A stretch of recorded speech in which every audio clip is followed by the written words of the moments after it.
490 BC, 18 years after the founding of democracy. A lone figure runs across the mountainous terrain of Greece. His name is Phidippides, and he is a citizen of Athens. On this day, Phidippides will make one of the most astonishing athletic achievements in history. The inspiration for our modern marathon.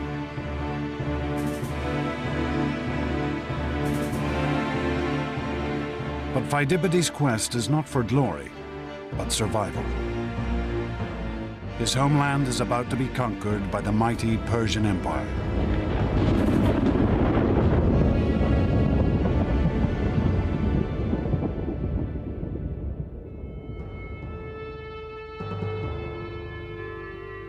In the early 5th century BC, the Persians were the greatest power on the world stage.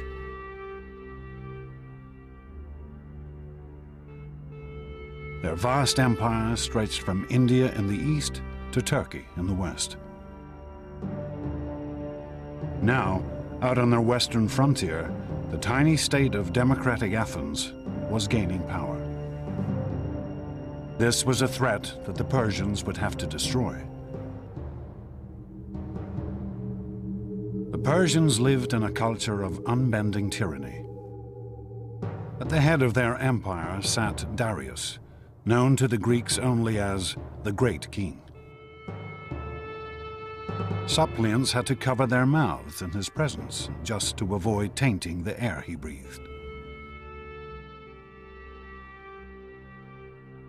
For Phidippides and the democratic Athenians, conquest by Darius and the Persians would mean the destruction of their entire way of life. There is a huge cultural difference between the Greeks and the Persians. The Greeks are a people who emphasize freedom. The Persians would put far more emphasis on obedience. It's a struggle between freedom and slavery.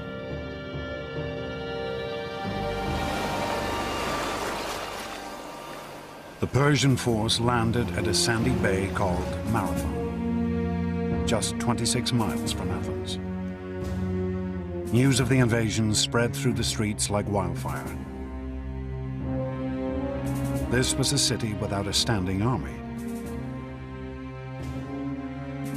Every male citizen would have to come to the defense of his state.